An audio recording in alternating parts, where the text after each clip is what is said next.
It all started on a rainy Tuesday evening when my parents walked into my office unannounced, papers in hand, eyes blazing with expectation, their voices cutting through the quiet hum of my team working on deadlines.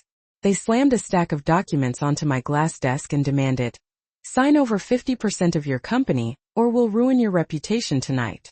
Every head in the office turned. Coworkers froze, staring at the chaos unfolding in what was supposed to be a normal workday. The sting wasn't just the demand, it was the years of silence, the 4 years of being completely cut off, ignored in every family event, every birthday, every major milestone I had hoped they'd notice. I remember my chest tightening, my hands gripping the edge of the desk, and an angry hum bubbling under my calm exterior, wishing anyone had defended me all those years. Before I continue, please take a moment to like, subscribe, and leave a comment only if this story truly resonates with your heart, and let me know the city or country you're watching from along with the local time. It helps me feel connected to you all. My name is Emily Carter, I'm 30 years old, and this was the night that would change everything in my family forever. To understand why it ended up here, we need to go back to where it all started, to the beginning of a pattern that shaped every interaction, every slight, and every moment of feeling invisible in my own family. Growing up, I always felt like I was living in the shadow of my family, invisible and unheard.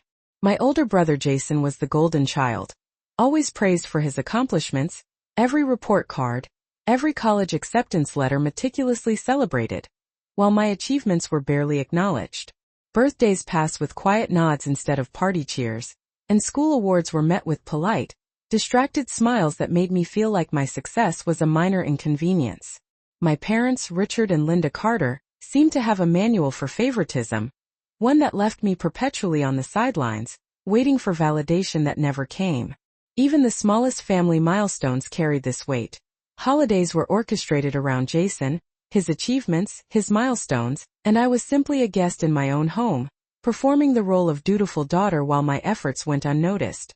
I remember one Thanksgiving when I had prepared a homemade pumpkin pie from scratch, hoping it would earn a compliment, a nod, any sign that my effort mattered, only to have my mother glance at it and say, "That is nice, Emily," and then turn her attention back to Jason as if I had not spoken.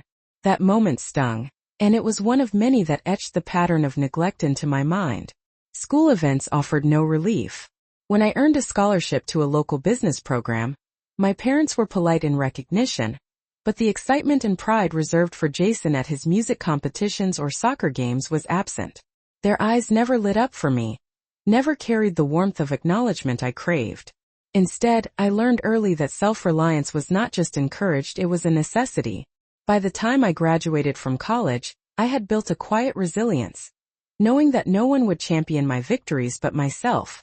I moved across the country to start my own company, investing late nights, weekends, and every cent I could scrape together, while my family maintained their distance, a 4-year silence punctuating my independence. Every holiday I spent alone, every birthday I celebrated in my apartment with takeout and a small cake, reinforced the lesson that my worth would not be determined by my family, but by my own efforts.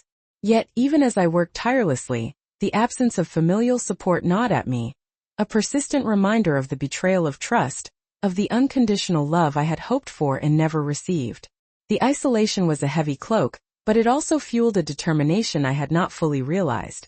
I poured every ounce of energy into my company, creating a space where my skills mattered, where my voice was heard, where my decisions shaped outcomes rather than being ignored or dismissed.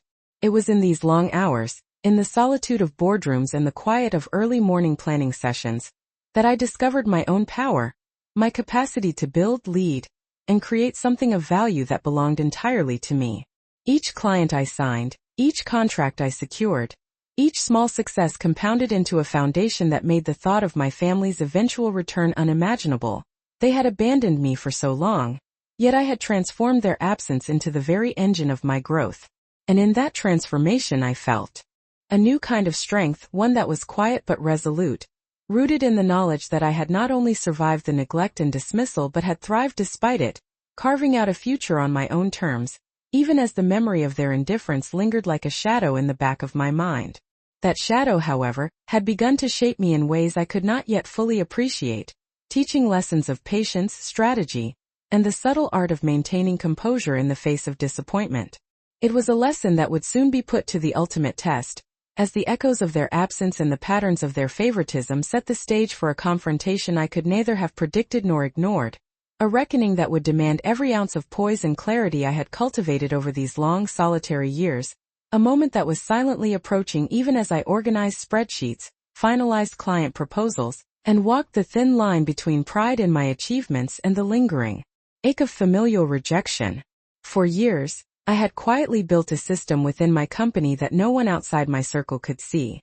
I knew that every decision, every strategy meeting, every contract signed in those early hours of the morning was quietly stacking the deck in my favor, but it was also my secret armor, a way to ensure that no one could ever take advantage of me like my family had.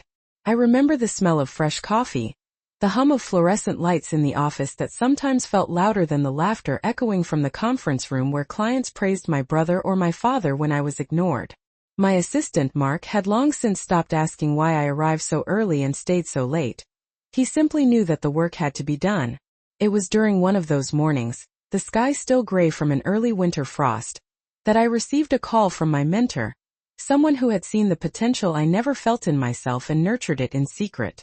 She reminded me to trust the systems I had put in place, to remember that my intellect and judgment had brought me here, that my company was more than just numbers on a balance sheet, it was proof of my ability to create, to lead, to survive. Closed my eyes for a moment, feeling the weight of both pride and lingering pain, the memory of 4 silent years of abandonment still fresh, the sting of birthdays missed, holidays ignored, the countless dinners where I sat in a corner while they celebrated Jason. Every small injustice I had endured had become fuel. The mentors I had sought, the books I had read late into the night, the endless spreadsheets and projections were my ladder out of invisibility, and I climbed it carefully, deliberately.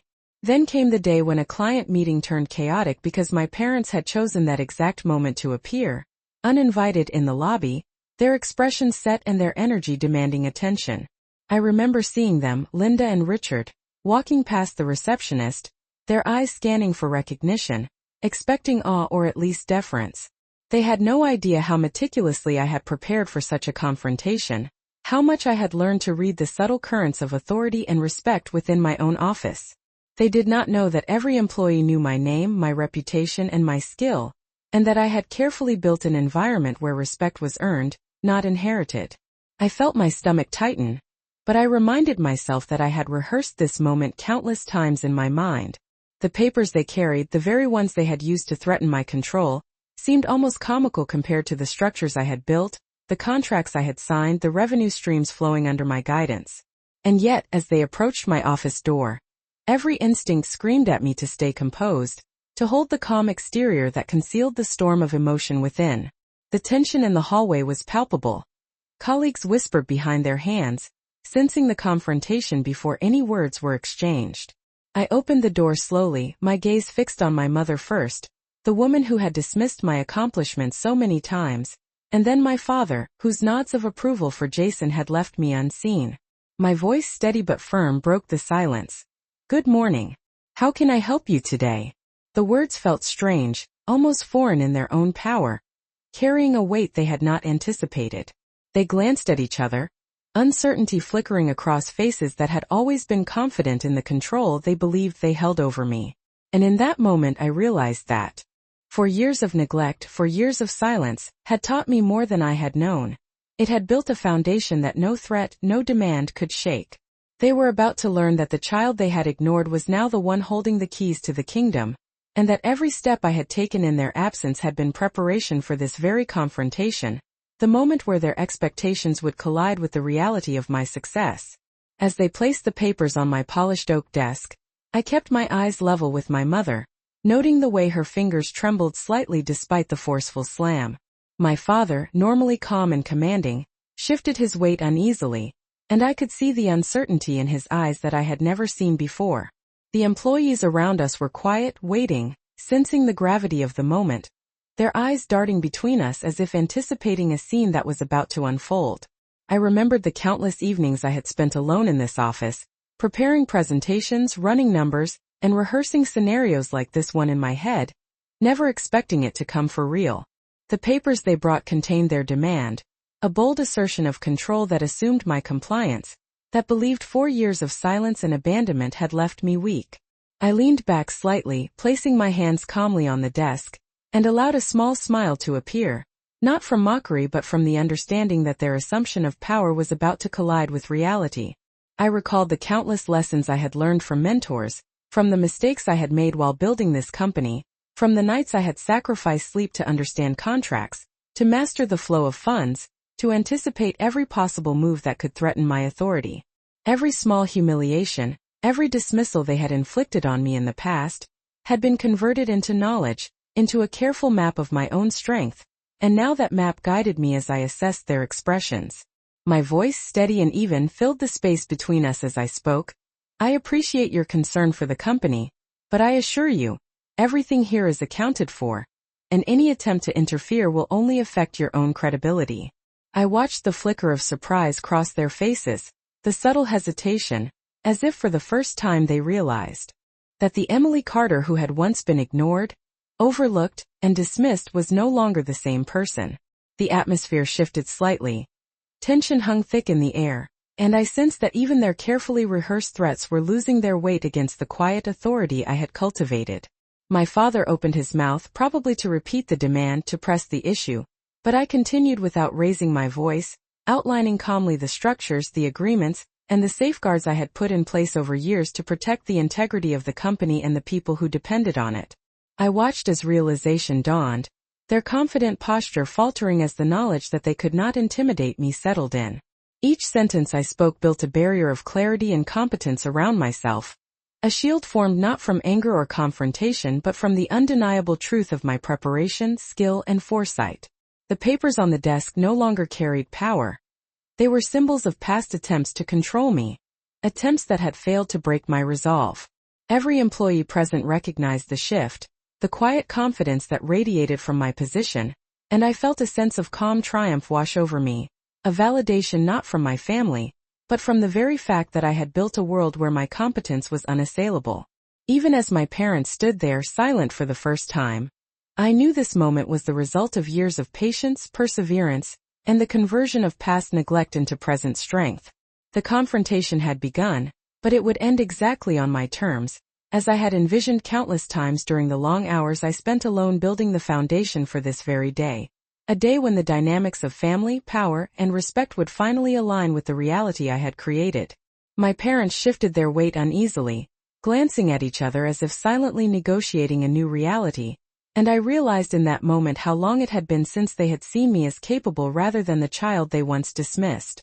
I kept my expression calm, even welcoming, letting them settle into the chairs around my desk while I closed the ledger I had been reviewing and placed it aside with deliberate care. I spoke slowly, each word chosen to carry authority without raising my voice. I understand your concern and I hear your demands. However, you are in my office now, not the past you controlled, and I run this company.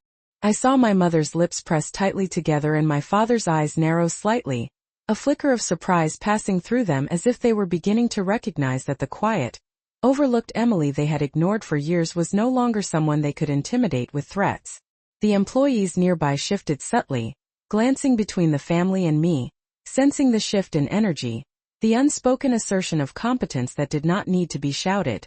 I continued, outlining the careful legal structures, the contracts with partners, and the operational safeguards that had been in place long before they arrived, emphasizing with each sentence that this company was not merely mine in name, but mine in control, oversight, and responsibility. I could see the realization settling slowly on their faces, the weight of their own assumptions beginning to falter under the clarity of my words and the undeniable evidence of the empire I had built in their absence. My father opened his mouth, likely to insist further, but I held my hand up in a gentle gesture, signaling the pause, the room vibrating with the tension of what had been anticipated versus what was actually unfolding. My mother's eyes flickered around, taking in the confident stance I maintained, the calm precision with which I presented every detail of the company's operations, and I knew she understood, finally, that there was no leverage in her threat that would not rebound onto her own credibility. Each explanation I gave, each layer of operational detail I revealed, reinforced the boundaries of control I had established, and with every nod from my assistant and department heads, The room solidified the reality that my authority was absolute. The initial shock of their intrusion was transforming into a silent acknowledgement that the dynamic had shifted irreversibly. They had assumed compliance based on past neglect, but the very foundation they thought they could exploit had been carefully constructed in response to every slight, every dismissal, every moment of invisibility they had imposed upon me. As I paused, letting the gravity of my position sink in, I could see the subtle surrender of expectation in their posture, the quiet acknowledgement that I was no longer the child they once believed they could control. In that moment I felt the culmination of years of preparation, perseverance, and quiet rebellion transform into a palpable presence of authority, a presence that commanded respect without aggression, that conveyed power without confrontation, and that finally allowed me to see the astonishment in their eyes, the recognition that the world had changed and I had changed it. Now, weeks after that day, the office feels quieter, calmer, and for the first time in years, I can walk through my workspace without a knot of tension in my chest. I have regained a sense of ownership not just over my company, but over my life, over the way I define myself and my boundaries. I still carry the memories of the past, the pain of feeling invisible, but they no longer hold power over my sense of worth. What I have learned through this journey is that self-respect and independence are not negotiable. The people who abandon, belittle, or try to control you do not get to define your value. To anyone listening who has been dismissed or undermined by those who are supposed to support you, I want you to know that your worth is inherent and cannot be stolen, and it is okay to set boundaries, to say no, and to build a life that honors your efforts and your spirit. You can reclaim your strength without needing permission, and there is healing in recognizing that the people who truly matter will celebrate your growth, rather than threaten it. Thank you for taking this journey with me, for listening, and for sharing the space where our stories of struggle and resilience can meet. It means more than I can put into words, and I hope you feel a little less alone today. I would love to hear from you in the comments. Have you ever had to stand up for yourself in a situation where someone close tried to undermine you? If this story resonates, please consider liking and subscribing gently, only if it touches your heart. Emily Carter, 30. And the core lesson I want to share with you is never let anyone else define your value.